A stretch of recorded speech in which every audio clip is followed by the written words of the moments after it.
Hey, Slanty Dubuck Roots, how the heck are you? I have to talk loud. I get up for my damn air conditioner running out here, but that's a hazard. It's about the backyard, but it's much cooler out here than the front yard. I don't know how long I'll stay out here, but I thought I'd come out here for try to come out here for a little bit anyway. I just haven't been able to spend much time out here. It's been so freaking hot here in the Ozarks. I want to get to this beer real fast before it warms up too much on me.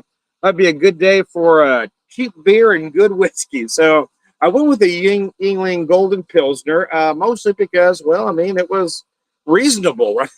I was going through the food chain, right? How low I was willing to go, and I wasn't willing to go lower than that. And oddly enough, some of the beers that I deemed cheaper weren't any cheaper. Anyway, let's launch it.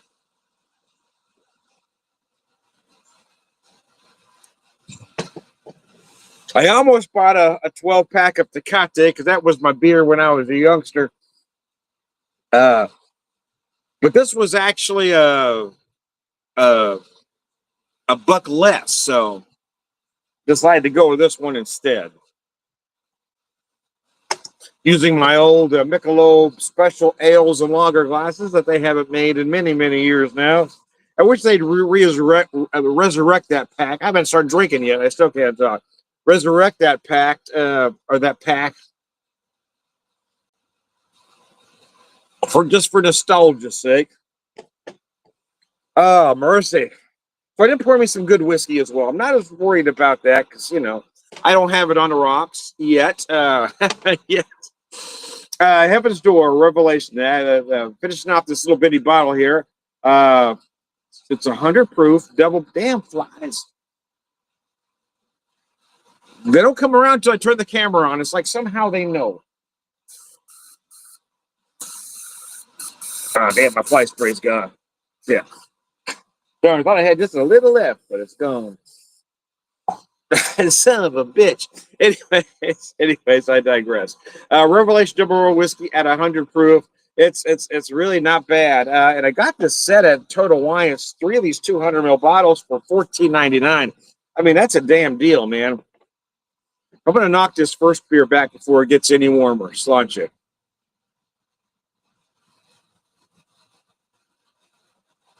Oh. I thought about doing some grilling today, but then I talked myself out of it because I really need to give my smoker a good cleaning.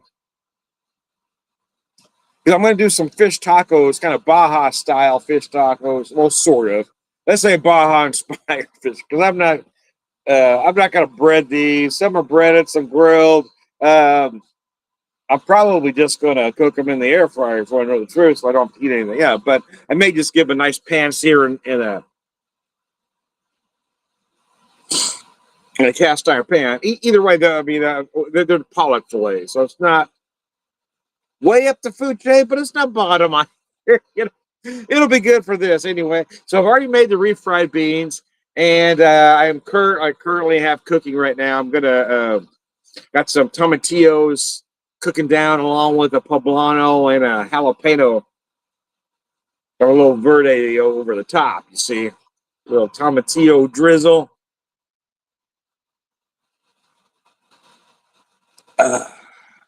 I like the corn, so I got the street taco corn, just like back in the day as when I was a youngster in California. But my wife sometimes likes to flour better, so I did get some of those just in case that's the direction she wants to go.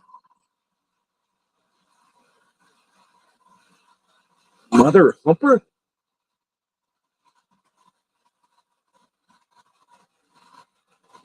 Interrupt my drink like that. Son of a bitch. Oh, so let's check out this whiskey for a second.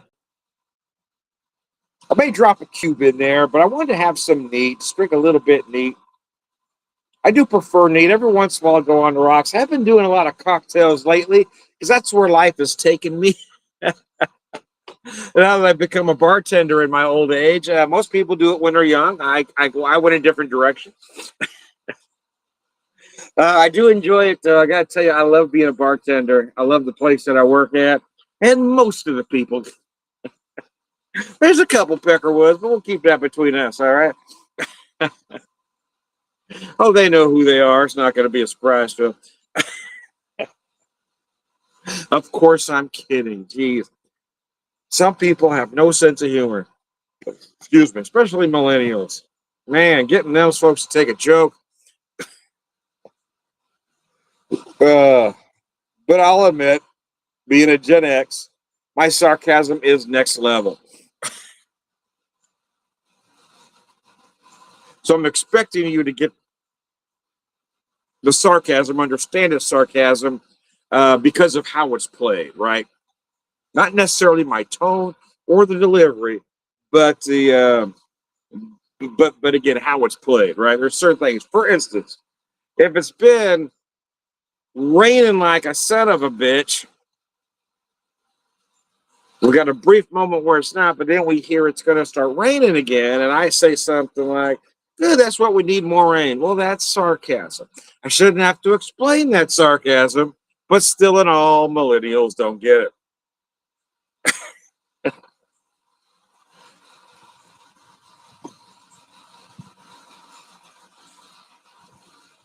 The subject matter, maybe that's what I was trying to get out. By what the situation is at the time, most will pick it up, but millennials seem to be very sarcasm impaired. They seem to take things, and I am generalizing, I get it, but they seem to take things more literally than my generation. Because we were raised on a lot of sarcasm and ass beats. It was a different time, man.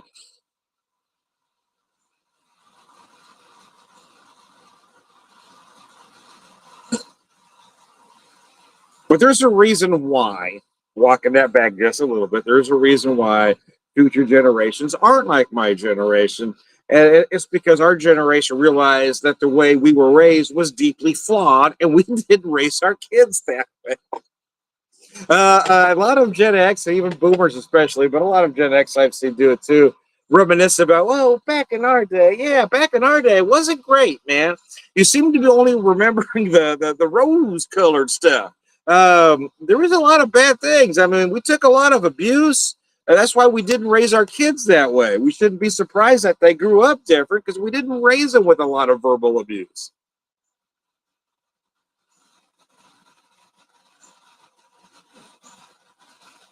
In my day, parents didn't give a lot of compliments. They sure enough let you know when you fucked up, but they didn't, they didn't dole out compliments. You knew you did good because they didn't say anything else. They didn't call you a dumbass, so you know you did okay. So in my generation, even folks like myself want to slam millennials and others for not getting things. Well, that's right, because we raised you all different. We realized that the way we were raised was deeply flawed. Hey, Gabriel, how are you?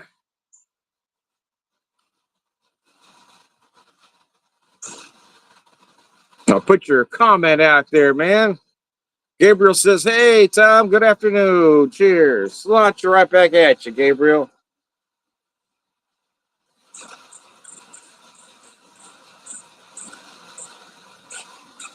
All right, let me grab another beer.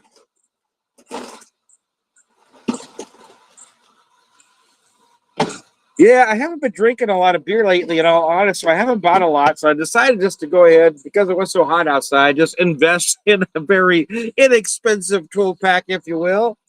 The cheap beer just to sit out in this hot weather on the patio. Something you could just knock back easy. And I was gonna pick up again. Like I said, I was gonna pick up some Tecate. I thought about getting the Modelo because it was only 50 cents more. Hey, Greg Riddier, haven't seen you in forever, man. It's all right. I'm going to post your comment post your comment there. Greg Riddier, old friend. What's up? Sorry I can't stay. We need to get together soon. Well, man, you know where I'm located.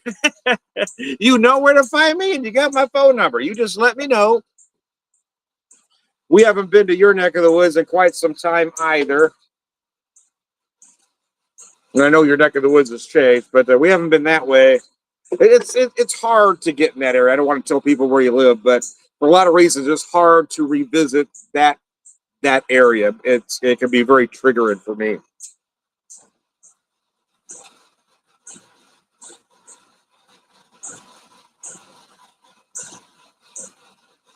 Oh. You know, as a craft beer drinker, I rarely get my beer really ice freaking cold because we don't need it that way. It's not at its best that way. But when you have a beer like this, oh my lord, I got this baby. I mean, it's like 94, but it feels like 103. You know, it's hotter than hell out here, man. So this ice cold, man, I got this sucker cold, man. But I know with my cooler out here, that ice is gonna melt fast. That's because it's hot, man. Jason, how are you, man? Good to hear from you. I want to post your comment there, my friend. Sláinte right back at you. As the title of the the video suggested, it's cheap beer and good whiskey. So the cheap beer is the Yuengling Golden Pilsner. I kind of worked my way through the beer cool, right? I started with better beers. Okay, maybe I'll get this. No, don't want to spend that much. $18.99. No, we'll put that back. $17.99, $16.99, $15.99, $14.99, $14.49. Then I found $13.99. But to go any farther down than this leads me to that other stuff I didn't want to, It was only so cheap I'm willing to go, you see. So anyway.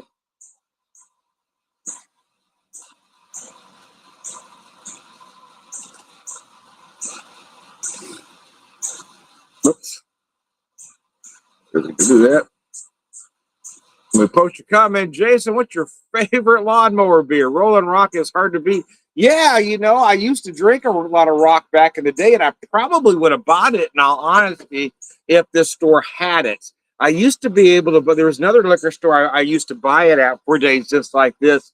But that liquor store shut down, man. And this store didn't have it. But yeah, I used to get the rocks in the 30 packs for a relatively cheap price. So that's what I was going to buy, but they didn't have it.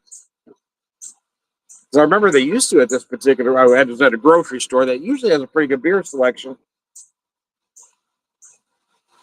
So yeah, I used to drink a lot of Rock way back when.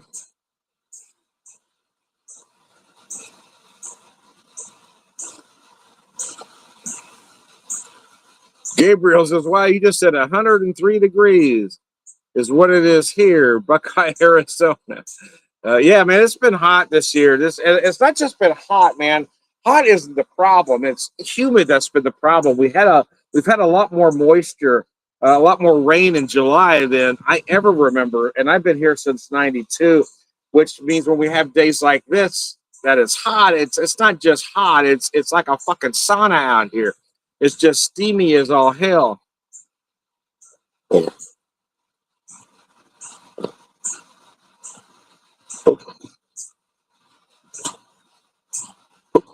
Hit the wrong button. I was trying to. Oh, never mind. Ah, shit.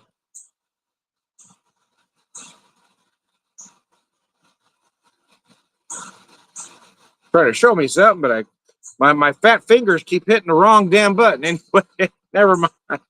Ah, shit, I lost my signal. There we go. My back. Shit.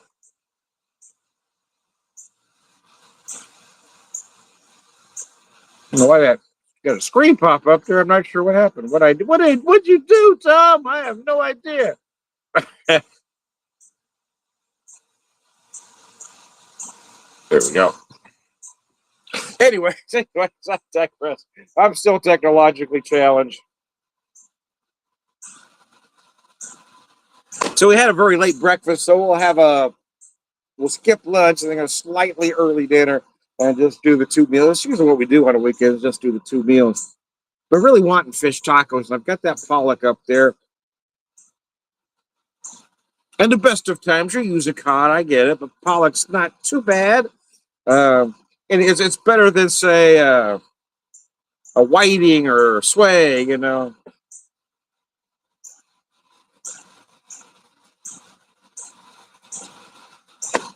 But anyway, you put enough flavor on there. I picked up some limes and avocado. Like I said, I got the tomatillo stuff working. So we'll do a little verde drizzle over the top. It'll be good. Growing up poor, I'm very resourceful. I know how to make inexpensive food look and taste good, man.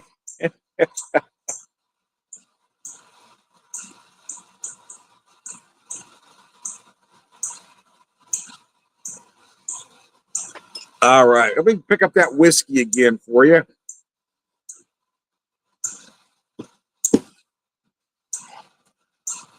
Put it in a cooler, not necessarily to get it cold, but mostly so the flies didn't get to it.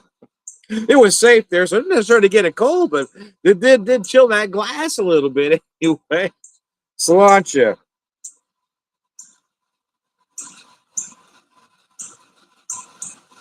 But going back to my generational talk, every generation knocks the other one, right? My dad was absolutely sure that my generation was the laziest there ever was, as was his dad. As my generation wants to claim that the others are lazy, they're not lazy. They just don't want to do things the same way you did.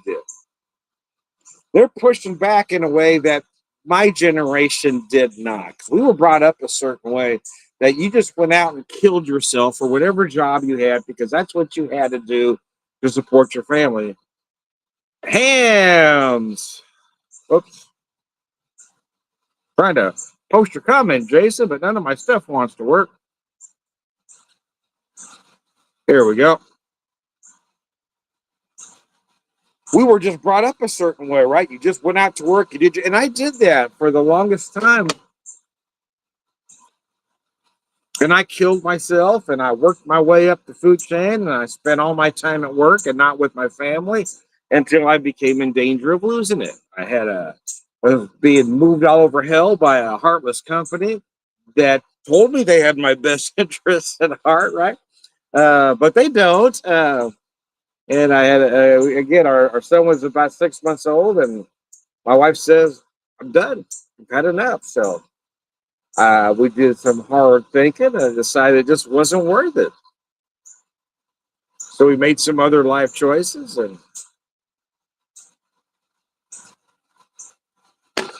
But a lot of folks want to knock these younger generations for not being like they are. I don't think they're lazy. In all honesty, I think they're just smarter than we were. They're not willing to kill themselves for a heartless company that's not going to give a rat's ass about them the first time they get hurt or sick.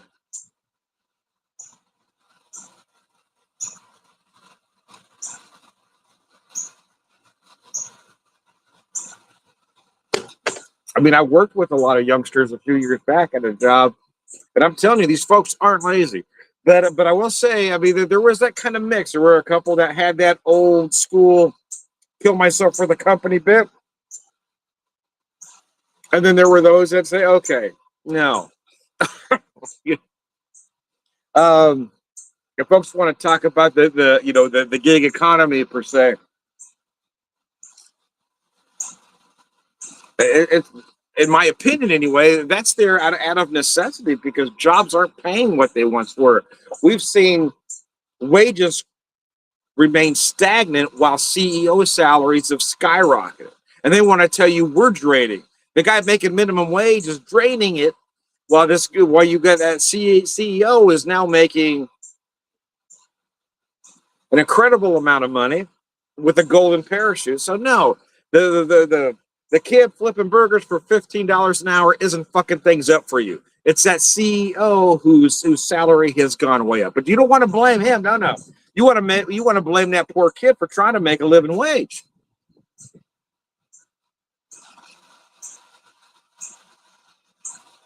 And there is no such thing. There is absolutely no such thing as unskilled labor. Everything is a skill. We tend to regard things as unskilled because the jobs are more plentiful and we seem to be able to teach people how to do it. But the truth be told, you can do that with any job. You can flip the script on anything and it could be that particular job. And from somebody who has flipped burgers for a living, who has grown up flipping burgers for a living, by golly, it is a fucking skill. And not everybody can do it right. Not everybody has the instincts to do every job. And we shouldn't be treating people badly for doing what they do well. That's my thoughts on the matter anyway. Jason, I'm gonna post your comment here, man. Jason says, I have never met a CEO who wanted to spend much time with. Well, in all honesty, Jason, I haven't met, well, let's see. I've only met one in my time, and I'm not willing to say who that is at that moment. But no, I didn't think much of them either. I've only met one, and I didn't like him very much. Very much entitled, uh, born on third base, thought he hit a triple kind of guy. And wondered why everybody else wasn't working as hard as they were to get where they were, right? I'm not going to mention that name now, though. I'm just not. Give you hints, though. I will give you hints. I will give you a hint. Jason says, I will give you a hint, though. I worked for the evil retail empire in the mid 90s, mid to late 90s. That's all the info I'm going to give you on that. You can deduce whatever you will from there to know what CEO that was. Yeah, see, here's the thing. I mean, I don't know why there's I mean, I'm not trying to get political here, but it's usually folks on the right that want to alibi for the CEOs like somehow they've earned it, while the kid just trying to make a living somehow doesn't. I mean, for whatever reason, they've been brainwashed to believe that it's the poor people making their life harder. It's other poor people making them poor, or those in the middle class. It's those poor people keeping them from becoming rich. But no, it's that CEO whose salary has risen, but wages have gone stagnant.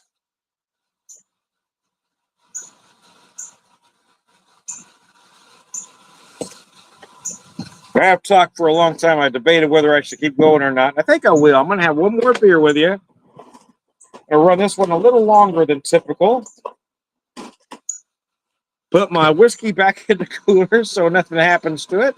So it's safe. Have one more beer. The funny thing is when I turned the camera on, I didn't have a topic other than the beer and whiskey. And somehow whatever triggered it in my mind got me to this subject, because I wasn't even this subject wasn't even on the radar before I started talking, but it does kind of burn me a little bit. And the other part that burns me is that if you don't somehow strive, to be a millionaire, there's something wrong with you, right? Uh, in this country, we've gotten this bizarre mentality that it's all about the money, and it should be about quality of living and not the money. So then you're back to, well, if I have more money, I have a better quality of living. Yes, you do. But again, it shouldn't be about that, right? Well, we become about having the most things and having this. If you have this car, you're better than this person with this car. If you have a boat, if you got this size house. And I guess, I don't know. I didn't get that gene. Others in my family did. I just didn't. I've never, it's not that I didn't have ambition, because like I said earlier, I was doing that thing. I've never had the need. I only did those things because I thought that's what I was supposed to do. That's what was ingrained in me from such a young age. But I've never been a materialistic person. I have no need to have a shiny sports car. I don't have that sports car gene. I don't have that need to want to show off. I don't have that need to have designer clothes. Even when I had that ability, I didn't buy designer clothes. I never liked the little alligator on my shirt. I'm not going to pay a whole lot of money to advertise for a company. No, I ain't doing it. No, I'll pay a lot of money for a concert shirt to advertise for the band. That's different, but yeah, to have that. I could suck my dick. I ain't doing it. I've just never been that guy. I've never had the need for a whole. I want to be comfortable, right? I've got a very nice television set, and it's let's see, how old is that sucker? It's pretty old, man. It's well over a decade now. I mean, you learn to live with what you got. And my wife and I, we've never been extremely materialistic people anyway. So we live a very simple but comfortable life. Would I like to be a little more comfortable and not worry so much about the bills? Yeah, absolutely. I want to post Jason's comment. Cheers, Slunch and Jason. Thanks for tuning in. I really appreciate it, man. But at what cost, right? I mean, I'm 60 years old now, so realistically, I'm probably on my last act. My dad lived to be 76. Um, my grandfather on my mom's side lived to be in his 90s, but um, from the looks of me, my genes are more like my dad. So, I mean, if I make it any past 76, it's going to be a blessing.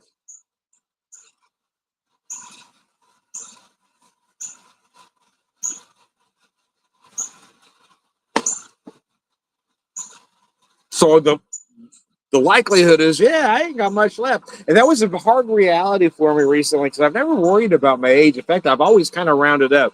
I've never shied away from telling people my age. In fact, before I turned 60, when people ask how old I was, hell, I'm damn near 60.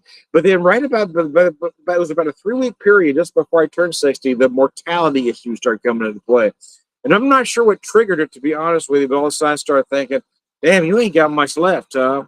And what's important now is what you do with it. So I'm trying hard to think about things, especially when I see younger people do something stupid or hateful, even when it's geared at me. I see somebody saying something mean and hateful to me. The younger me would have handled it in a very particular way, but older me is trying to go, take a breath, Tom. He's an idiot. He doesn't know any better, or he's doing that to elicit a response. He's trying to get to you. So I just take a breath and not let that moron get to me at that moment. Just try to handle things, and I try to impart some wisdom. I like to think I know a little bit.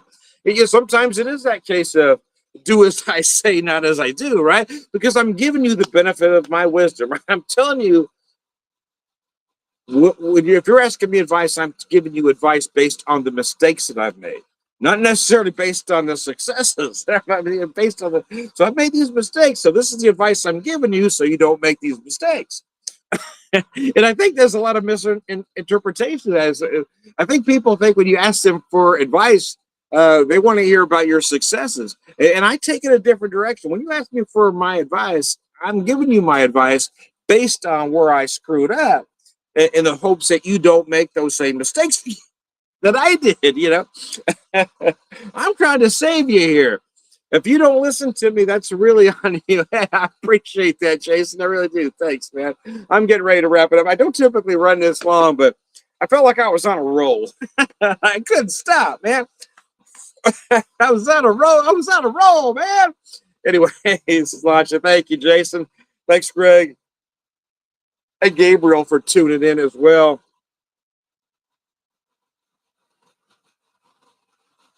I just think it's wrong for any of us to expect something out of somebody else. Everybody has the right to live their life as they see fit and not how you see their life. Even if you're related to them, I mean, they're their own person. Whether they succeed or fail is really on them.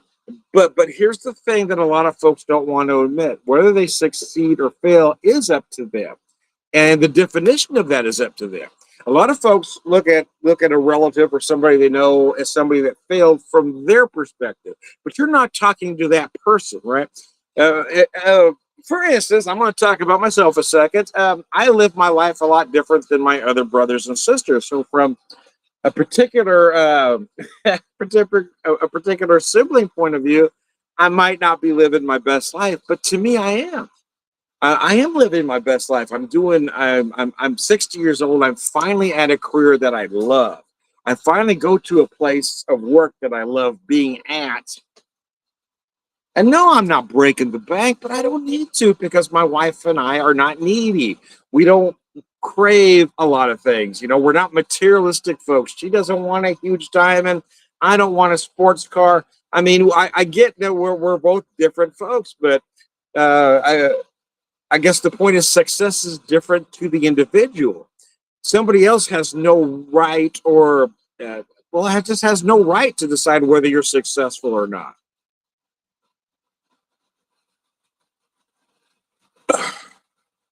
Anyways, I better wrap this up since I've talked for over 30 minutes now. I'll pull my whiskey back out here again. One more time. Let me show you this whiskey bottle. Heaven's Door Revelation. I've had several products from them, and I love them all. However, the however is that in the past I've had some cask products from them, and those are my absolute favorite. But everything I've had from them has been excellent. So anyway, I am Tom the Whiskey Whisperer, Whiskey Evangelist, prolific whiskey drinker, purveyor, wisdom man.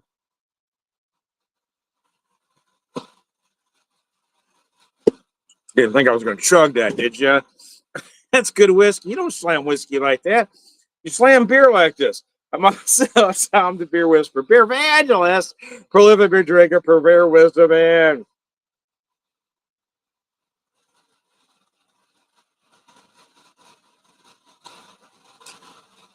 Ah. All right, good guys. Thanks for tuning in, guys.